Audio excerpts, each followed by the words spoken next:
Ibaruwa ivuye ku mugore watandukanye n'umugabo, igenewe abagore bakiri mu ngo. Imibonano mpuzabitsina yatumye nkora divorce.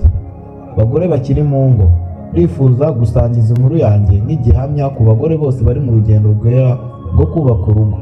Nitwa Sofia, mfite imyaka 39. Ndi umugore watandukanye n'umugabo nyuma y'imyaka 13 dushyingirana, kandi ndi umubyeyi w'abana 3 beza, abahungu 2 n'umukobwa umwe. Nashatse mfite imyaka 23. Icyo gihe nari nkiri muto, ntazi byinshi ku buzima, kandi ntarasobanukirwa neza icyo urushaka ari cyo. Umugabo wanjye yari umuntu mwiza, witonda, ukunda urugo kandi uzi inshingano ze. Ariko mu buto bwanjye natekerezaga ko kwisanzura ari imbaraga. Simenye ko urushako rusaba ubwitonzi, kwihangana no gusobanukirwa. Mfite imyaka 31, nari mfite abana 3. Ubuzima bwari bwarahindutse ubusanzwe, kwita ku rugo, abana no guharanira amahoro mu rugo. Abana 2 bari baratangiye ishuri, naho muto arerwa n'umukozi wacu. Natangiye kubona umwanya wo kujya gusohoka, guhaha no gukora bimwe ku giti cyanjye. Umunsi umwe ubwo nari mu iduka, habaye ikintu cyahinduye ubuzima bwanjye burundu. Nari ngiye gufata ikintu kuri kontwari, numva umuntu ankubiseho ikiganza cyoroshye inyuma. Nitegereje inyuma mbona ni umugabo umpaye akamwenyuro k'ineza.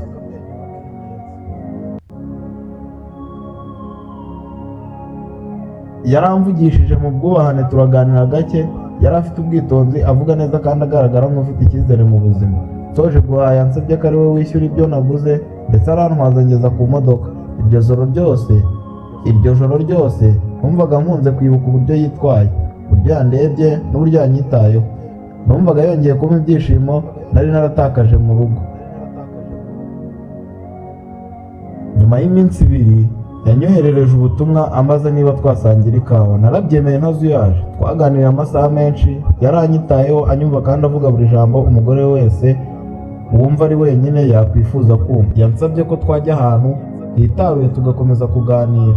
Sinamwangiye, twafashe icyumba kandi uwo mugoroba wahinduye byose. Uko twaryamanye byatumye numva nongeye kubaho, ariko sinamenye ko ako kanya ko kwishimisha kari kugira ngo kandenze byose nari narubatse imyaka myinshi. Nagarutse mu rugo, ntangira kugereranya umugabo wanjye n'uwo twaryamanye. Ijwi rye, uburyo amfata, uburyo ndeba, byose bitangira kuntesha umutwe.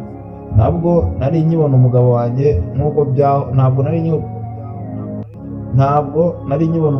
nk'uko byahoze. Yatangiye kumpa ishusho y'umuntu utagitangaje, utagifite icyo amariye.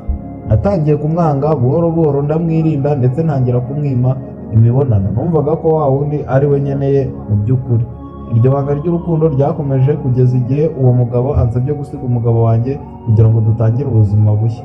Kubera ubuhumyi bw'amarangamutima n'irari, natangiye kuzana amakimbirane, bigeze aho mpitamo kuva mu rugo. Ntekereza ko ngiye mu munezero mushya. Ubu hashize imyaka 3 ntandukanye n'umugabo wanjye, ariko ndababwira ntashidikanya, ntacyo nishimira muri ibyo byose. Wa mugabo nirukiye si we natekerezaga ko ari we. Hashize amezi 3 gusa dutangiye kubana, atangira kugeza mu rugo atinze, atangira gusohokana n'abandi bagore, yatangiye no kuntuka ambwira ko mfite abana b'abandi.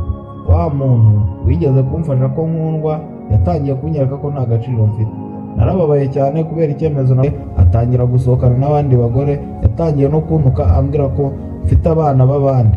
Wa muntu wigeze kumfasha ko nkundwa yatangiye kunyereka ko nta gaciro mfite. Narababaye cyane kubera icyemezo